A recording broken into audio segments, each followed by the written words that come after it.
Right on. All right, let's get to it. Trick series. This one's gonna be the Rubix. As it's named aptly, it's like a Rubik's Cube. I watched some videos, some pros doing this. There were different variations. The way I do it's a little bit different than I see everybody else do it. And technically what I'm doing is probably not a Rubik's, but I'm gonna explain how you do a Rubik's, and then I'm gonna show you how I do the trick. The only reason I do it differently is because I like to maintain control on my sticks and have a smoother appearance. So it looks more like one trick versus 2 or 3 different tricks. Even though if you do it really fast, I mean, it's semantics, right? I'm like splitting hairs here.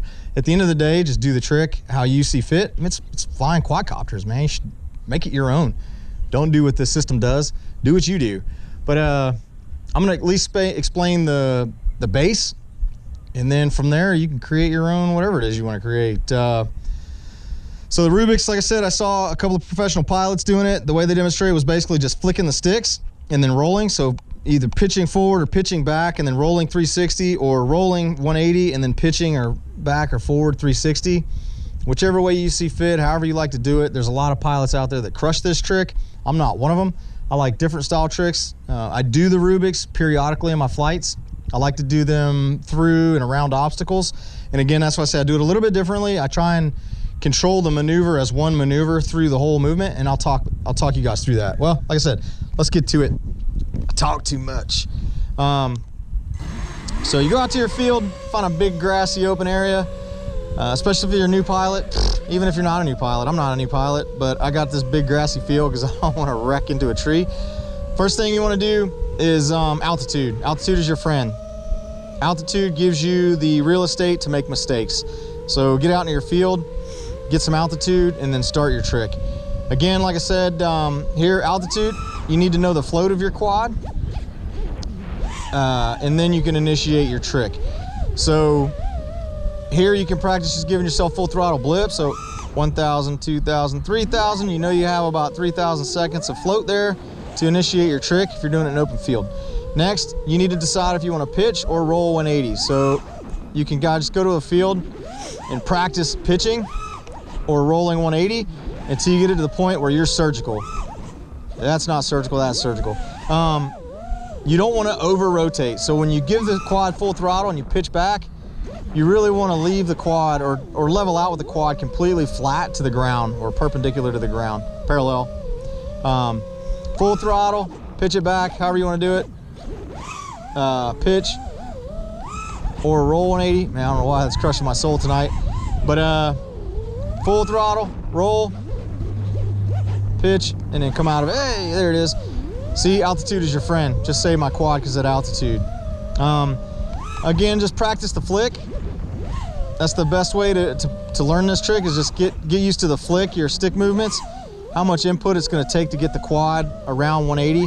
So whether you're pitching it like that or rolling it, get used to that. Once you're comfortable with that, continue on the progression. So roll, add roll, or pitch, whichever direction you're going. So if I'm rolling it, I want to add pitch. Man, that's hard for me. Try to wrap my head around that. Typically I pitch it and then come out of it like that. You can roll it. Jeez, why is that hard for me to wrap my head around? You can do it that direction. It's a little bit, like I said, I don't know why my brain is not figuring that out tonight, but you guys see you get the gist. Pitch, roll, and then back again. Again, like I said, go into an open field, give yourself plenty of space, throttle 1,000, 2,000, there we go, I got it that time I think. And then do the maneuver. So up, pitch it, that's not right. Get your mind right, folks, get your mind right. This thing is crushing my soul tonight. Shouldn't even post this. I'm gonna do it anyway because I don't care. Again, throttle, pitch it over, roll it, come out of it. All right, I can't do it in open field. This is blowing I'm crushing my brain around. So like I said, the way I do it is like that. So I do it, I guess technically it is one and the same. I'm like leaning with my quad, cherry. But come through, it's much the same, except I'm not going all the way through with the maneuver. But You can literally do this trick through any gap. Well, not any gap, but most gaps. It's pretty cool to do it through these because there's a lot going on. Man, that roll, I just can't get it all the way around tonight.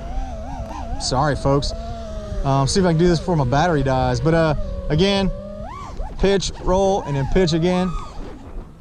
Come out of the maneuver just like that.